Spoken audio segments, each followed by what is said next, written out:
balik keluarga lamun aya nu maot utamakeun boro-boro maot gering ge gering ngaji jeung nungguan nu gering ganjaranna gedean nungguan nu gering urang boga emak cek mah urang teh sia di dieu bae lah aing keung ieu muriang ieu lamun usia aya sia mah deres bae sedengkeun poe Jumat gugur Jumat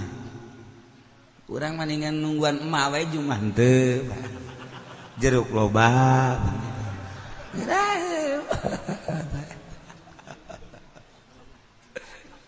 Masya Allah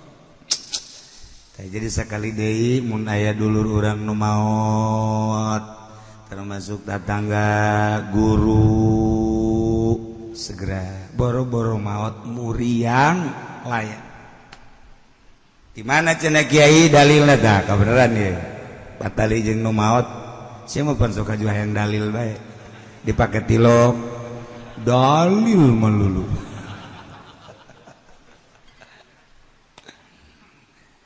Musa Gusti Allah aing nendun bulan di hate sia eta bahasa Taurat hartina cahaya di hate sia eta teh cahaya aing sia nyaho ka aing nang aing teh jadi tetangga sia Musa nyatu sia jeung aing seakan-akan aing teh sahabat sia mantap jasa teh Allah ka Gusti ka Kangjeng Musa tapi lamun aing gering sia tilok ngalayan cek Kangjeng Nabi Musa ka mana ngalayan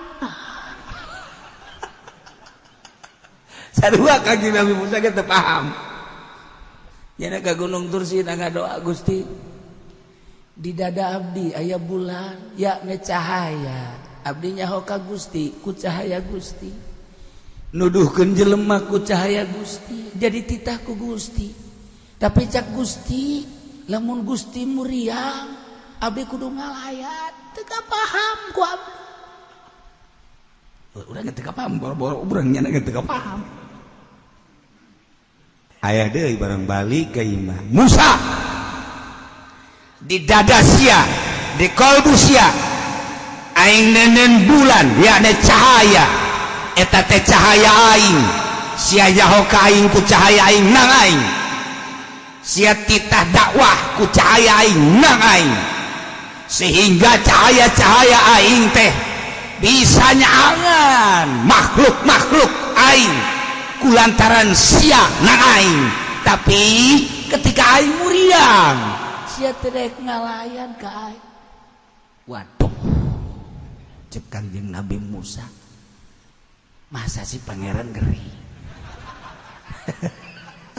ya gara-gara iya teh jadi inget tah gara-gara innalillahi wa inna ilaihi rajiun tah ka Gunung Tursina deui unjukan Gusti teu paham abdi hiji teu paham masa Gusti muriang atuh lamun Gusti muriang ieu nagara kumaha amruk kahiji kadua abdi ngalayan ka Gusti mun muriang ka mana di mana Gusti di mana teu paham abdi balik ka ieu Musa wah aya di baca aing dicarekan aing nenden bulan lihat sia yana cahaya aing caang teh sia ku cahaya aing nyaho ka aing ku cahaya aing sia dakwah ngadawahan umat ku cahaya aing cacak-cacak teu boga cahaya aing dia moal bisa dakwah sia teh seakan-akan sobat aing tetangga aing menyatu aing jeung sia tapi ketika aing gering sia teu rek ngalayan ka aing tuh cak Musa kitu deui bae teu paham aing ka Gunung Tursina deh ya Allah ya Rabbi tetep panjana mah teu bisa nafsiran sorangan Nabi memang urang mah macana ieu mang naon kula ngimpi naon ngimpi nyunyuhun kasur tak kumaha hartina nyandung sia urang mah babahi bae nuduh nyandung segala naon sakaya urang tafsir teh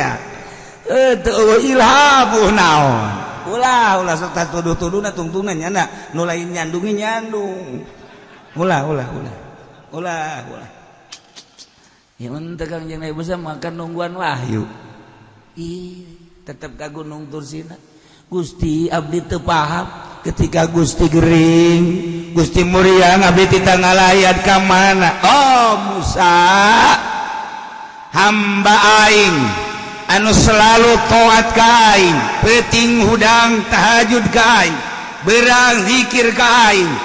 kemudian nyana muriang eta aing layad ku sia mun sia hayang ngalayat aing layad hamba aing nu ahli aing nu taat ka aing muriang eta aing Masya Allah tara Kangjeng Nabi Musa kaharti nuhun Gusti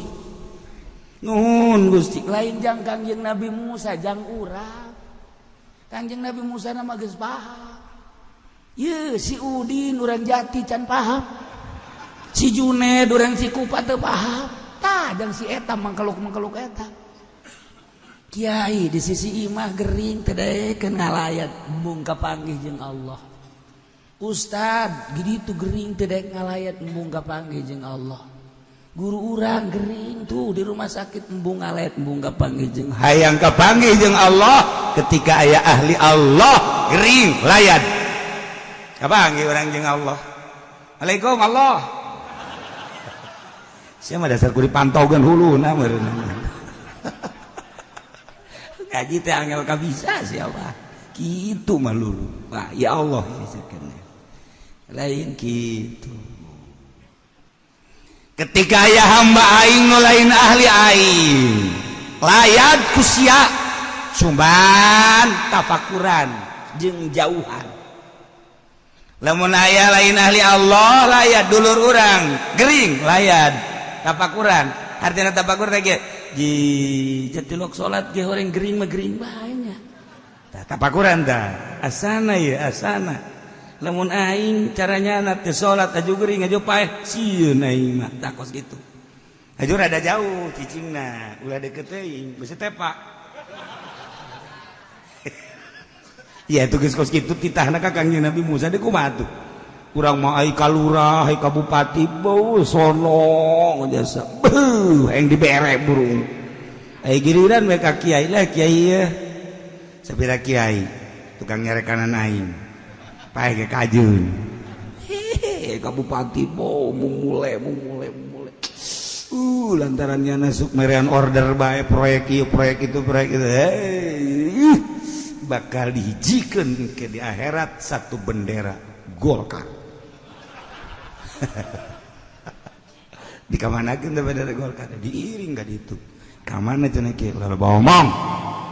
geus parahan teh mah kabehan ge ka surga apa ka neraka ulah loba omong suka jualan di kos kitu atuh perasaan sia ka mana eta